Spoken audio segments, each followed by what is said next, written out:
Hello everyone, welcome back to our second episode of Breathe Better Air. I'm your host, my name is Jaspreet, you can call me Jas. Today we will be exploring some campaign aimed at improving air quality and making our streets safer for everyone. I'm so delighted you are here to explore your stories with us. Well, I'm delighted to be here too. Thank you very much for inviting me. Kirsten, can you introduce yourself to our audience? Yeah, so my name's Kirsten and I volunteer with campaign group Mums for Lungs. And Mums for Lungs are a campaign group which started in London it was a group of young mums who were really worried about the toxic air that their children and their babies were breathing, and they decided to do something about it.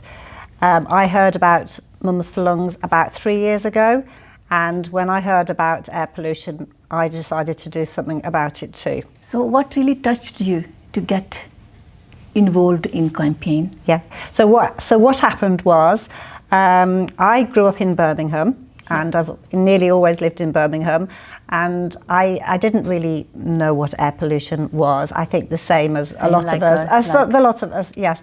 And then what happened was, round about 2018, I saw a documentary, and it was called Fighting for Air, and it focused on a high street which was just beside where I live. Okay. And it explained that there were some really high levels of air pollution on this street.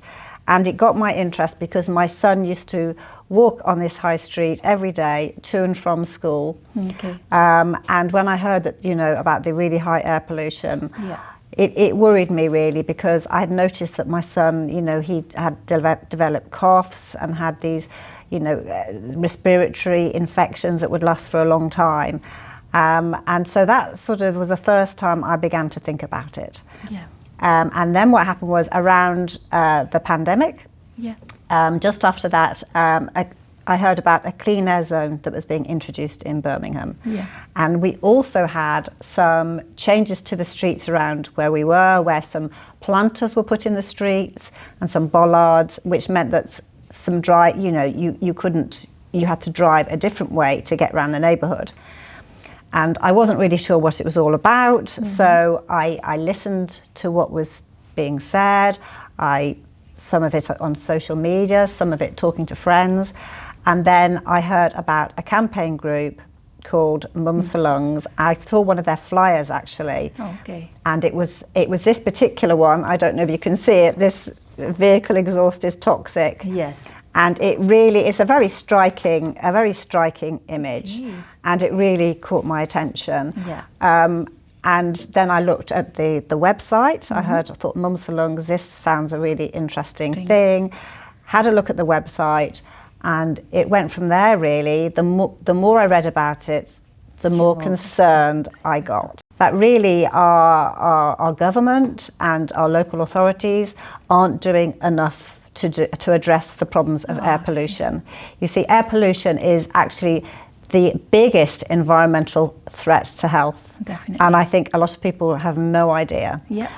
In Birmingham, they say it kills about 900 to 1,000 people every year. Every year. Across the West Midlands, we're looking at over 2,000. And across the UK, we're saying that they believe it shortens the lives of around 28,000 to 36,000 people every year across the UK because of air pollution. So they're really, really shocking, figures. And then when you think about the numbers that it would be affecting across the world, it's a really scary number of people affected. So can you tell us a story behind it? Any story which you got involved? Right, okay, so I suppose, yes, so I'll come to that maybe in a minute, but the other thing about air pollution is it just felt to me that nobody really understands about the impact it's having on our health. Definitely. And what I was particularly concerned about, as I mentioned before, about my son, I thought, gosh, this is affecting children's health. I'm a mum, I want the air for my children to be safe. I heard that it was affecting children and making their asthma worse. Yeah. But also, air pollution affects all of us. It affects all of our organs at all ages, and really, but the young and the old are particularly vulnerable Yeah. So it can affect your heart, your Yes. cardiovascular health. It can affect your lungs. Yeah. It can cause cancer, and it even is linked with dementia. So it's because of a sort of maybe a lifetime. Over a lifetime, you're it's not subjected, but your experience of air pollution over a lifetime will gradually have an effect. But on children, it can be quite a quick effect. Air pollution can cause a spike in these toxic chemicals and particles in the air, can cause problems for babies and for children. And lead to admissions into hospital with their asthma. So yes, it can have this short-term and long-term effect, which I thought was very frightening, really. Think, elderly people or children are more? That's what they say. It's the youngest and the oldest are the most vulnerable. But also, if you have a health condition, at any age, really, it can impact you, certainly. Really? Yeah. So my own story is more about the impact on my son. That was when I first thought about it.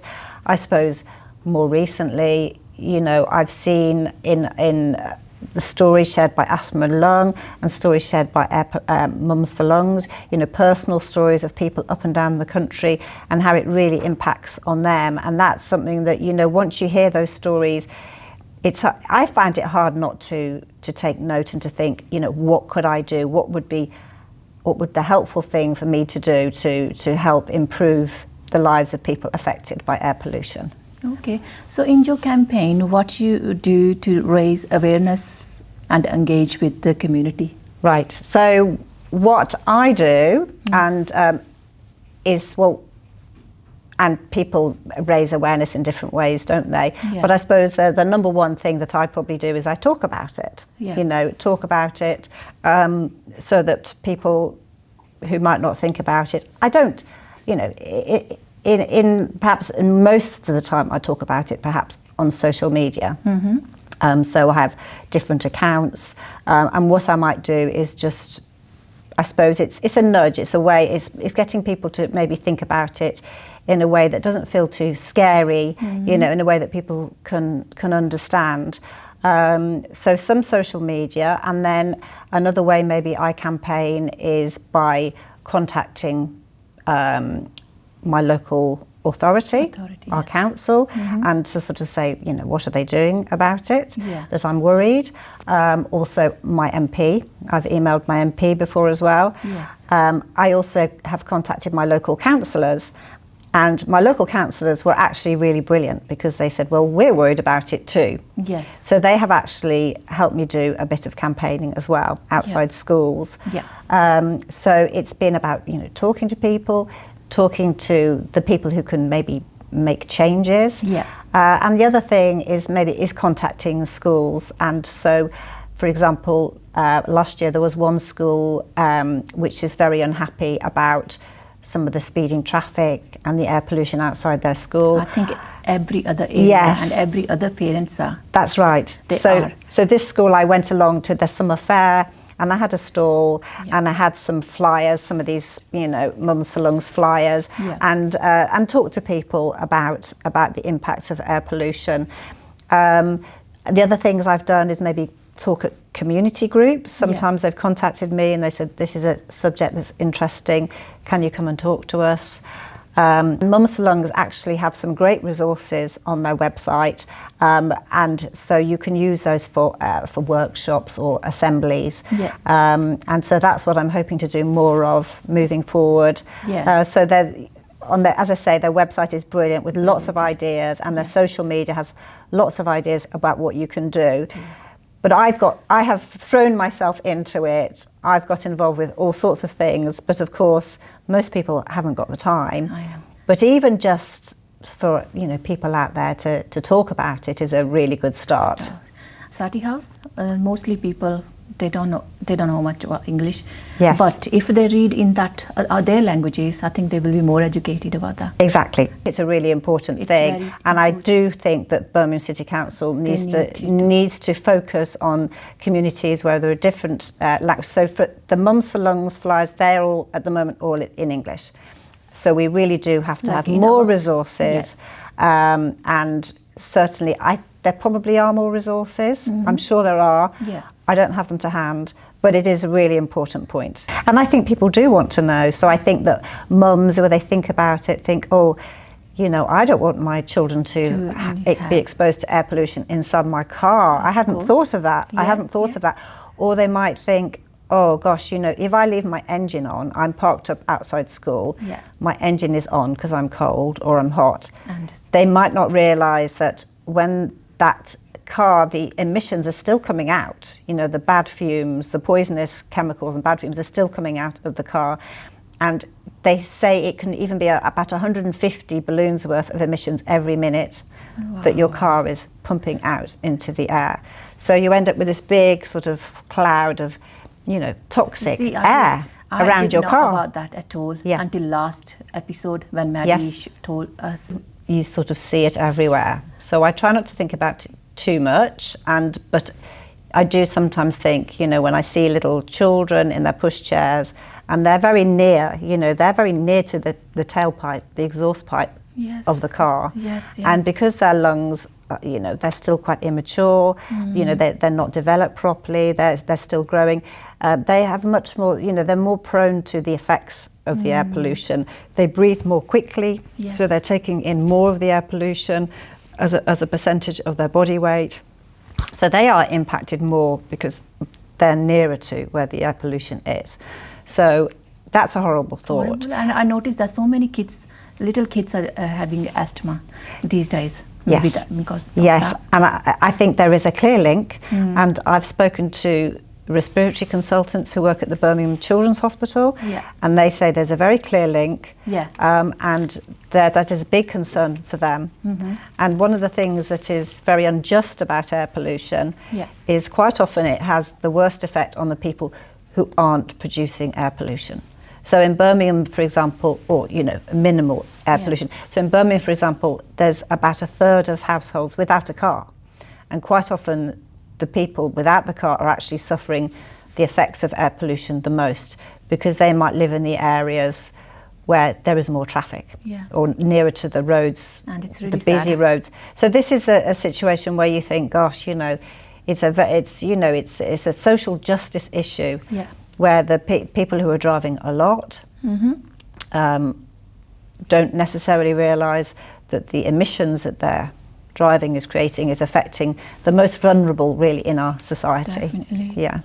How do you engage and activate other community members in your campaign? So I suppose it's I would do it in different ways. I think, as I said to you before, maybe in, you know, social media, talking, going along to meetings. Sometimes I would be at a meeting, for example, when our last Metro Mayor, he was called Andy Street, he was there. I just went along to a meeting and So you do these all in Birmingham? In Birmingham, but in Birmingham, mostly Birmingham, Okay. So I went along, I knew he was going to be at a meeting, and I just put my hand up and I said, you know, what about air pollution? What are you going to do about that? So that would be maybe in my community, but, you know, talking to people in authority. And normally it was if I'd been invited to go to something, you know, so sometimes people have said, oh, we've heard that you talk about this, you know a little bit about it. Would you come and talk to us? So I haven't really, you know, just sort of gone along and said, I want to do this, I want to do that. It's more if people have sort of contacted me, sometimes through Mums for Lungs. I've had that happen. Sometimes people contact Mums for Lungs. And so, but what I'd love to see is people in different communities, you know, I totally do agree. things themselves, because they understand how to talk to people in the community, what the best way to do is. They might know, for example, there might be a women's group, you know, a women's institute, I don't know, you know, women's hub, all sorts of places where actually they think, oh, I could, you know, we need to have some information about here, we need to talk about it. A bit like we're doing today, have a podcast. You know, anything like that is just brilliant. It's brilliant to see. Definitely, you know, and I really thankful to you to come in here and sharing your views about that. And I would love to come to our community center as well and talk to our ladies, you know, face to face with them and explain them effects of all air pollution. Yes. If Yeah. you know. I will and do. you can bring your whole these Bring flyers. although it'd be really nice, wouldn't it? In fact, I'll go away and I'll research. Yeah. You know, other languages and find out if we can get information in other languages, because Yeah. that's so important. It's know. really, really important. Yeah. It's very. I think them ladies will love to help our communities when they understand these properly in their own languages. Absolutely. Yeah. Absolutely. Yeah. So, what is your future goals for Mums for Lungs? My future goals. What are my future goals? Well, I think it would be.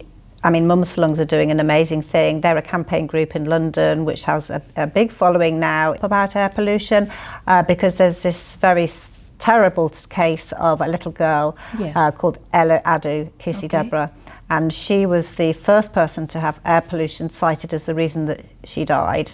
She lived in London near the South Circular. How old she was? So, I'm sorry, I can't remember exactly what age she was. A child, she was a little girl, yeah. Little girl. And her mother Rosamond has been a campaigner ever since, and she has campaigned in London, and she has really her personal story is very impactful.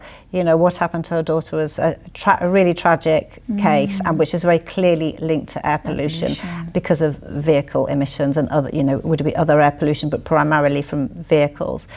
So I think in Birmingham, I am sure there are similar stories. Okay. But we haven't necessarily been able to connect the dots. But there will be children similar, you know, in similar cases where this has happened, and the doctors would tell you, you know, that this is linked to where they live. So some really, really tragic cases. So in Birmingham, I would just like to see a lot more awareness about air pollution, and I think things are changing. I think at central government level, they're not making the changes that were necessary. They were not legislating. They've not been legislating, you know, for the necessary changes. In Birmingham, our council is doing the right things. We have a clean air zone now, and a lot of people will just say, oh, you know, well, some people just say, oh, it's a scam, it's a this, it's a that. No, it really is there to try and help reduce air pollution levels, and it's particularly about the most highly polluting vehicles. So we do have still, you know, diesel is really bad for us, and of course we were told at one point that we should drive diesel vehicles. Now we're told we shouldn't drive diesel vehicles. Can you share with our audience what really, you know, they do to people's health, the diesel cars? Well, it's just a very, very nasty air pollutant. Yeah. I mean, there are different sorts of chemicals and air and pollutants, but the ones that we need to be concerned about all of them. The one that really concerns me is called fine particulate matter. Okay. And what it is, it's these really, really tiny microscopic bits of air pollution. It's really like tiny bits of soot. And it's so tiny that it can get into your organs, it can get into your brain, and it causes inflammation. And this is where we can get, you know, illnesses and even cancer as a result. So it's these really, really tiny little bits that you can't really see air pollution. Most people's exhaust, you know, you can't. If you see stuff, it tends to be water vapor. Sometimes with a dirty exhaust, you can see it. But often we can't see it, so we don't really realise it's there, and that's one of the scary things about air pollution. You know, these really tiny bits that can get into our bodies. So it's from the vehicle emissions that Mums for Lungs particularly worry about. You know, and it's not even just from exhaust. You know, from the tyres. I know. These tiny bits of plastic, really, and this ends up in our water. And our water courses. So when we talk about plastic pollution, it's even from tyres now. And the scary thing is they found plastic, tiny bits of plastic in people's bodies now. Seriously? You know, so even from tyres. So it's the more you read about it, the more you think, oh my goodness, you know, because it gets washed off the road by the rain, down the drains, and it ends up in our water courses, can end up in the sea ultimately. You know, we don't think about the impacts of our everyday lives, do we? And so the more I read about it, the more I think, seriously, it's actually seriously scary, really. I'm listening from you and I'm just thinking all of that. I know. I know. That means I'm living in very dangerous. Yeah, I mean, it's really difficult because, you know, we also have to, you know, I suppose, balance things out. We have to live, we have to do, you know, do what we can, but and for some people it's very difficult. They have no agency, there's nothing they can do about it. But there are people who I think could do more things, you know. So for example, on our everyday lives, we could think, I'm not going to get my car. Do I have to use my car today? Yes. Do I have to use it today? Could I walk to the shops this time? It'll do me good. I don't feel like it, but actually, you know, it'll get my steps up. It'll be really good for my health. I'm going to force myself to do it. Or could we think, right, today I'm going to share a lift? You know, it's just trying to think of little ways maybe to reduce our contribution to air pollution. One of the things I enjoyed doing in Birmingham was I joined a women's cycling group about 3 years ago, and so I really loved it because I just thought, well, actually this is a great way to keep fit, to get around the city. I'm going to join you. To get around the city, a lot of fun, and you know, once you start to do it, you just fall in love with it because you find ways to get around the city that you didn't know about. But actually, for me, it was a way that actually in the end meant that we decided to sell our car. So now I get around on foot. So you have no car now? I haven't got a car now, no. About 2.5 years ago we sold the car, so we get around on foot. Yeah, we get around, and we get on our bikes, we get on the bus. Sometimes we get a taxi, and sometimes what we do is we car share. And there's a scheme called Co-Wheels in Birmingham. There's not enough of them, but it's a car sharing scheme where you pay per hour to borrow a car. Okay. So sometimes if that's the best tool for the job, because sometimes you need a car. Of course. We can still access a car. So we've saved money, we've got healthier, and we've found actually that it is possible for us to do. It's not for everyone, but you know, I think, well, there's a lot of people in Birmingham who do manage without a car, so we should be able to manage too. So like you do, it's amazing, and I think we all should things like that. We should, you know, going in the cars less and start walking and cycling more if we really want to make a difference and see this, you know, cleaner air. And also I think I went to a women's health conference last week, and really the health of our women in Birmingham is by and large really poor, and so I think that this is another way that we can improve our health. You know, actually think today I'm going to walk my children to school, or we're going to walk to the park instead of driving. You know, it might not happen every day, but if we can do that, or sometimes we could maybe think, right, I'm going to park up 2 streets away from school, and we're going to do that last bit on foot. Because one of the issues we have in Birmingham is a lot of driving to school, which causes quite a lot of chaos around the schools. And I have also done some campaigning with another group that is very concerned about road danger around schools. Definitely. People parking on the yellow lines or the zebras by the, you know, the zigzags by the zebras, or at junctions. And so they make visibility. Same thing, and they don't stop in. Every day. Yeah, and we have tragically seen a case in Tyseley on Readings Lane where a little girl was killed on a zebra crossing. And the thing that's really tragic about that case is that the driver was able to say in his defence that he couldn't see because of all the parked up cars that were around the zebra crossing. So it was a combination of things, but you know, other people actually were responsible as well. There was you could say it was obviously mainly him, but actually the decisions that other people made to put their cars in a place where it meant that the view that the driver had was impeded, that, you know, it would not have helped the whole situation, the tragic situation. And 400 children, or 400 people across Birmingham every year are seriously injured in road traffic incidents, and about 25 people every year in Birmingham are killed Just because of on our roads, well, because of road traffic incidents. So it really is something to be taken very, very seriously. What skills or qualities do you think are important to be a successful campaign volunteer? Oh, I just think there's no special skills needed. We all, we can all communicate in our different ways, and there are people out there who are much better at it than me. I meet them all the time, people who really, are passionate about what they do. They love their community. They want to keep their community safe. So I think it's really just about being somebody who wants to talk, and we have a lot of people in Birmingham who are great communicators and care about their community. So there's no that we can do that.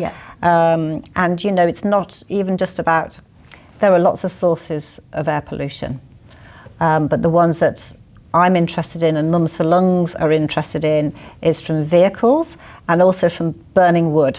Burning wood. So wood burning in some communities has become a very fashionable thing to do. Yes. So on fire pits or in their fires, in their wood burners. Yes. And it becomes very, very fashionable over the last 10 years. Yes. And people don't realise, they think, I'm being eco-friendly. Actually, what they're doing is creating a really nasty air pollution. These really tiny bits of soot. Which is now actually a bigger source of air pollution across the UK than from traffic, which is a really scary thing. One of the problems we have is really that our laws aren't strong enough on air pollution. So you can complain to the council, but the laws aren't as good as they should be for action to be taken. We're in a clean air, our whole of Birmingham has been designated an area of concern because of the pollution levels. But very little is done about it. So that's one of the things I think really needs to change, and people need to understand that if they're burning stuff in their garden, this is impacting their own health and their neighbours' health. Yeah. And if they're burning stuff in the house as well, it's impacting their own health, their neighbours' health, the community's health, the babies, everybody. So and the worrying thing is, of course, is some people like the smell of burning. I know they do. And I did before I knew. So that's one of the most insidious things that people say, well, I like the smell of wood burning. But when you can smell it, it actually means it's gradually harming your health. And that's a horrible thing to think about. I think we understand the idea of polluted water. I think we can all understand that. And there's been a lot of focus on that. I don't know if you've heard of Fergal Sharkey. He's done some brilliant campaigning about water pollution. So we know that our water in the UK isn't in our rivers. Not our drinking. I'm not talking about our drinking water, but in our rivers and around our sea isn't as clean as it should be. But I think a lot of people don't realise that the air they're breathing every day is also polluted. Can you tell us any success stories or achievements you done in your campaign? It's really hard, isn't it, to know actually what successes you've had, except for I do know that people have said to me, oh, I've stopped using my wood burner now. Really? Because I didn't, because I said I didn't know. And I don't want to make people feel guilty because none of us knew. It was something that we were almost encouraged to do, thinking it would be sustainable. A lot of people are worried about climate change, and I am too. So people thought, well, I shouldn't be burning fossil fuels, but actually burning wood is also a really bad idea. And now what we understand now is that people really should be thinking about insulating their homes and preferably using something like a heat pump, but not burning stuff.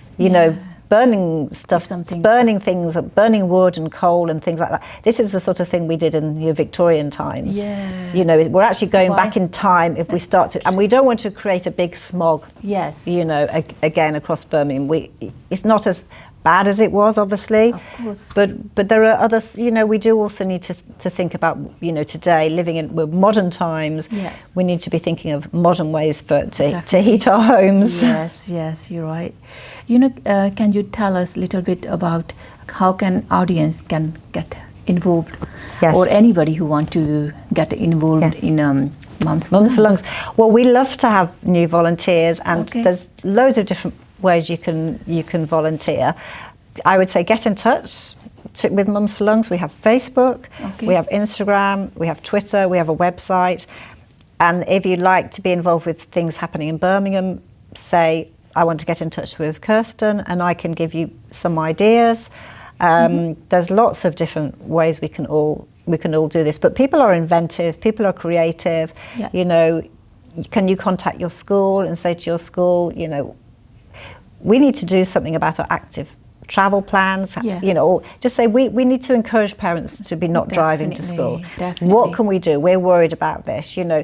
So in communities, you know, there is opportunities, aren't there, to create maybe walking buses or, you know, lift shares or different things actually that people can do to take control of the situation outside their own school, outside their own homes, that actually children enjoy. Children like being in nature. Definitely. Could you go to the park on the walk home, you know? Children do like to. They might complain to begin, but actually once they've got outside, they've got their wellies on, you know, their raincoats, they you love know, they enjoy it. Yeah. So yeah, let's not. A lot of people want to protect their children, think it's my duty to drive them to school, and I understand that. We all want to keep our children safe, but think about actually in some ways by keeping them safe in a car, we're actually exposing them to other things as well. And we're also making our roads busier, more congested, more polluted and more dangerous too. Okay. Yeah. What advice would you give it to someone who want to join? Well, as I say, contact us on social media or through the website. Is there anything else you would like to share with us or our listeners? I think I would just try to say is that we should all try and support initiatives to clean up our air. So I think that when we see, for example, a thing like a cycle lane or a bus lane, or we hear about a clean air zone or a congestion charge, I think rather than thinking this is terrible, the impact on me and it's going to cost me money, or it's going to make me late, or it's in my way. These are all things actually designed to help clean up our air. Yeah. You know, and maybe they're not all perfect, but they're all little things that help to clean up, because the more people who get the bus or who cycle or Definitely. walk, that We makes need to talk about this. it makes our air cleaner. So I would say to try and, you know, be supportive of it. And even though it does make life difficult, I understand it makes life difficult, and some people see it as a really big challenge. But what I would say is the people who have to have their cars, we want them to be able to, you know, for example, if they can't walk, we want them to be able to get around. Yes. You know, I'm not saying that they shouldn't have a car. Sometimes the car is the thing that you need. But but the people who can make a difference, and that's most of us, can cut back on some of those journeys. Let's do that. All you of know, us. let's all just try and do our bit. Definitely. I would say, to help clean up the air and make it a nicer environment for everyone, because air pollution doesn't just affect people's health; it also affects nature. Definitely does. You're doing amazing work. Thank you for that. You know, you're doing amazing work. Oh, thank you. And I want to tell our listeners, you know, join your campaign. Yes. And they don't need to be educated about that. They don't need to be trained about that. No. They just can go to the site and website and can start Yes. from even today. From even today, and also Mums for Lungs isn't just mums. Yeah. It's anybody. Anybody. Men, Okay. Yeah. you see? know, are very welcome to, To. and people who don't have children are very welcome to. Anybody at all. We welcome everybody. Kristen, thank you so much for joining us today and sharing your views on Mums for Lungs campaign and air pollution. And I'm sure our audience and I also learned a lot from that. And I will love to join your campaign. And I'm sure other people will be joining your campaign too. Please don't forget, follow us on social media and share this information to your family, your communities, your children, to everybody, because this is very, very important to everybody to know about air pollution. Remember, every effort counts when it comes to cleaner air and safer streets. Stay informed, get involved, take care. Thank you. Hello everyone, welcome back to our second episode of Breathe Better Air. I'm your host, my name is Jaspreet, you can call me Jazz. Today we will be exploring about campaign Mums for Lungs. Their aim is improving air quality and making our streets safer for everyone. I'm excited to introduce you our guest, Kirsten. Welcome, Kirsten, to our show. Thank you. Thank you for joining us today. And can you talk about yourself a little bit and introduce yourself to our audience? Yes, hello, my name's Kirsten. I am in my 50s now. I won't tell you the exact age, but I live in Birmingham, and I'm very concerned about air pollution. Yeah, thank you, Kirsten. And Kirsten, how can we make our streets safer close to schools? I think there are lots of ways we can make our streets safer around schools, and it's something that Mums for Lungs campaigns about. Okay. One of those things is school streets. Yeah. And a school street it's an initiative that's in London, but also in Birmingham. We call them car-free school streets. Yeah. And the idea is that the road that the school is on is closed off for through traffic around drop-off and pick-up time. And it's an initiative to help keep children safe at the school gates and to encourage people to walk to school and to cycle to school and that sort of thing. And so this initiative is one that you could perhaps talk to your school about and say, we like this idea. If there's a bus that goes along the road past your school, if it's a bus route, then there's a type of school street that wouldn't necessarily work. Yeah. But if your school is off a main road, Yeah. then this idea of making the school a school street is a really good initiative to help make the street safer. It does require people also to think, I'm going to park away from the school. Yes. And walk that last bit of the distance. Ideally, we hope that it would be a nudge for people to think, actually, I'm not going to drive at all because, this is telling me it's not safe to do this. Definitely. This is what we would hope. And the other way to keep children safe is to drive very slowly, Yes. very carefully. Not to park on the pavement, not to park at junctions. You think, Kirsten, they should, when they do assemblies in school, Yes. when parents come, I think school should involve parents in that Yes. workshops and talk about these things more. Yes, I think schools have a very limited time to do things. Yeah. So it is tricky, but I do know that most schools encourage things like walking bubbles. Yeah. They like to see children walking to school. They are very often involved with active travel plans with the council. So it is something that schools love to see. We have to recognise that schools are very busy, so that we have our own. We have to own this as well ourselves as parents. We have to think, what can we do as well?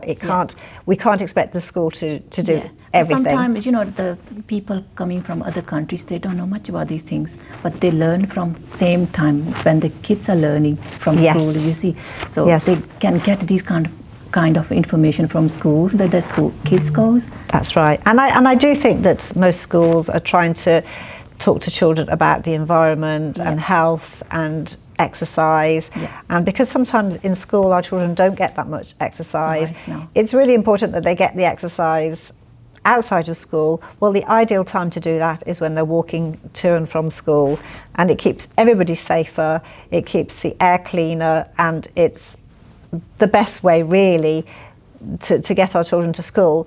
But we know a lot of mums are driving to school and then onto work, or maybe they drive, they're out of catchment, they come, their school is quite a distance. So for some people it can be a big challenge, and we completely understand that. Our message really is about thinking every time, do I have to use my car today? Not just jumping into it, without thinking. Let's all think a bit more about it. Some people are like that. If they need milk, they just go in the car to get milk. Even that they can go to corner shop by walk. Yeah, and it's easy to do. And of course, that's we can all do that. And sometimes it's necessary, but most of the time, 99% of the time, if you're just going to get some milk, a packet of rice or something, let's be a bit more organised. Let's think, actually, do I have to drive to get that? Yeah. Thank you, Kirsten. Thank you.